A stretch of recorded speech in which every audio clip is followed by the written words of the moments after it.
मैं इस धरती का एक प्राचीन साक्षी हूँ। मैंने इसे सदियों से बदलते हुए देखा है। मैंने सत्य युग, त्रेता युग, द्वापर युग और अब इस कलयुग को अपनी आंखों से देखा है।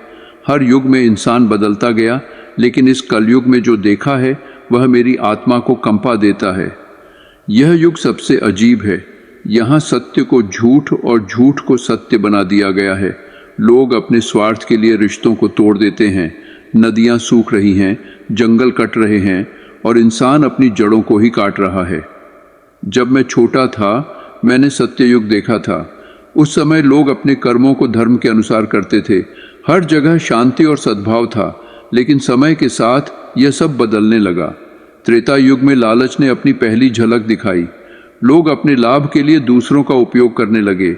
द्वापर युग में यह लालच बढ़कर अधर्म में बदल गया और अब कलयुग, यह युग तो मानो स्वार्थ और अधर्म का सबसे बड़ा उदाहरण है। तुमने देखा होगा, आज इंसान अपने सुख के लिए प्रकृति को नष्ट कर रहा है। नदियों को गंदा कर दिया, पेड़ों को काट दिया और अपने लालच में धरती को बंजर बना दिया।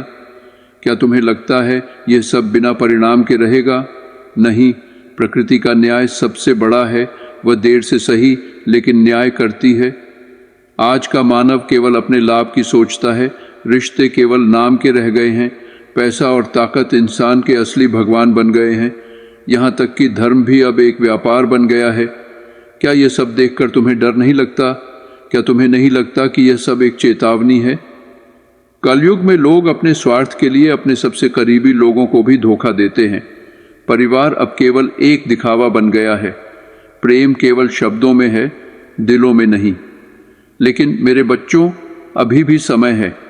अगर तुम अपने कर्मों को सुधार लो, अगर तुम प्रकृति के साथ सामंजस्य बैठा लो, तो इस विनाश को रोका जा सकता है। याद रखो, तुम्हारे छोटे छोटे कदम इस धरती को बचा सकते हैं। तुम्हें स्वार्थ छोड़ना होगा। तुम्हें यह समझना होगा कि यह धरती केवल तुम्हारी नहीं है, यह हर जीव की है। तुम्हें अपने अंदर झांकना होगा, अपनी आत्मा से पूछना होगा कि क्या तुम सही कर रहे हो। याद रखो, तुम जो आज करोगे उसका परिणाम तुम्हारे आने वाले पीढ़ियां भुगतेंगी। अगर तुमने इस धरती को बचाने का प्रण लिया, तो कल तुम्हारे बच्चे एक सुंदर और खुशहाल दुनिया में जिएंगे। यह मेरी कहानी थी, मेरा अनुभव। अब यह तुम्हारे हाथ में है कि तुम क्या रास्ता चुनते हो। याद रखो, कल युग का अंत तभी होगा जब तुम अपने कर्मों से सत्य और धर्म का पुनरुद्धार करोगे। यदि आपको यह कहानी प्रेरणादायक लगी, तो इसे दूसरों के साथ साझा करें।